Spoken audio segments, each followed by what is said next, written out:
So vaginal discharge అంటే అది ఏమీ అబ్నార్మల్ కాదు. మనకి న్యాచురల్ ఆరిఫిసెస్ నుంచి ప్రతి న్యాచురల్ ఆరిఫిస్ నుంచి ఏదో ఒక డిశ్చార్జ్ వస్తుంది. లైక్ కంట్లోంచి వాటర్ రావటం, చెవులోంచి వ్యాక్స్ రావటం, నోస్లోంచి మ్యూకస్ రావటం అలాగా. అలాగే వెజైనల్ డిశ్చార్జ్ కూడా అలాంటి డిశ్చార్జే. ఈ డిశ్చార్జ్కి ఒక పర్పస్ ఉంది, అది వేస్ట్ కాదు. సో ఎక్కడైనా డిశ్చార్జ్ అనేది 3 పర్పసెస్కి వస్తుంది. First thing cleansing. సో ఏదైనా డస్ట్ కానివ్వండి, లేదా ఏదైనా ఫారెన్ పార్టికల్స్ కానీ ఎంటర్ అవ్వడానికి ట్రై చేసినప్పుడు మన బాడీలోకి వాటిని ఫ్లష్ అవుట్ చేయడానికి ఈ డిశ్చార్జ్ అనేది చాలా ఇంపార్టెంట్. Second thing immunity. ఇన్ఫెక్షన్స్ని ప్రివెంట్ చేస్తాయి. ఆ డిశ్చార్జెస్లో మనకి యాంటీబాడీస్ ఉంటాయి.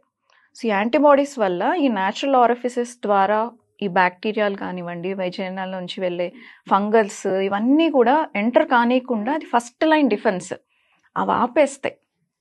Okay, third thing lubrication. ఈ లూబ్రికేషన్ అనేది ఎస్పెషల్లీ ఇంటర్ కోర్స్ అప్పుడు చాలా ఇంపార్టెంట్.